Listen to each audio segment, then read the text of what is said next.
சட்டப்பேரவை தேர்தலையொட்டி மதுராந்தகத்தில் இன்று நடைபெறும் தேசிய ஜனநாயக கூட்டணியின் பிரம்மாண்ட பொதுக்கூட்டத்தில் பிரதமர் மோடி பங்கேற்கிறார். அதிமுக பொதுச் செயலாளர் எடப்பாடி பழனிசாமி, பாமக தலைவர் அன்புமணி, அமமுக தலைவர் டிடிவி தினகரன் உள்ளிட்ட கூட்டணி கட்சிகளின் தலைவர்களும் இதில் கலந்து கொள்கின்றனர். தமிழக சட்டப்பேரவை தேர்தல் விரைவில் நடைபெற உள்ள நிலையில் கூட்டணி மாற்றங்கள், வியூகங்கள் என அரசியல் களம் சூடுபிடித்துள்ளது.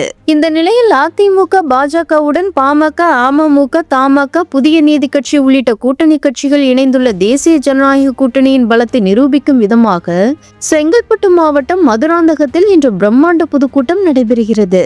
பிரதமர் மோடி இதில் பங்கேற்று உரையாற்றுவது கூட்டணி கட்சியினரிடம் மிகுந்த உற்சாகத்தை ஏற்படுத்தியுள்ளது. தேசிய ஜனநாயக கூட்டணியில் இடம்பெற்றுள்ள அனைத்து கட்சிகளின் தலைவர்களும் இந்த பொதுக்கூட்டத்தில் பங்கேற்கின்றனர்.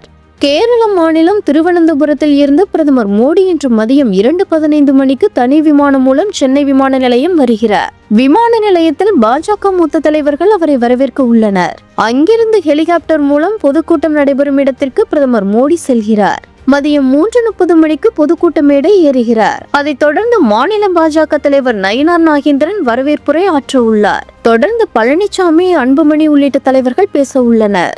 இதனையடுத்து பிரதமர் மோடி உரையாற்ற உள்ளார். பின்னர் மாலை 4:15 மணிக்கு மீண்டும் ஹெலிகாப்டர் மூலம் சென்னை விமான நிலையம் வரும் பிரதமர் அங்கிருந்து விமானம் மூலம் டெல்லி புறப்பட்டு செல்கிறார். பொதுக்கூட்டத்தில் தலைவர்கள் உரை நிகழ்த்தும் முன்பாக இன்னிசை கச்சேரி, நாட்டுப்புற கலை நிகழ்ச்சிகளுக்கு ஏற்பாடு செய்யப்பட்டுள்ளது. பிரதமர் மோடியின் வருகையை முன்னிட்டு செங்கல்பட்டு மாவட்டம் முழுவதும் 5 அடுக்கு பாதுகாப்புடன் காவல்துறையின் முழுமையான கட்டுப்பாட்டில் உள்ளது.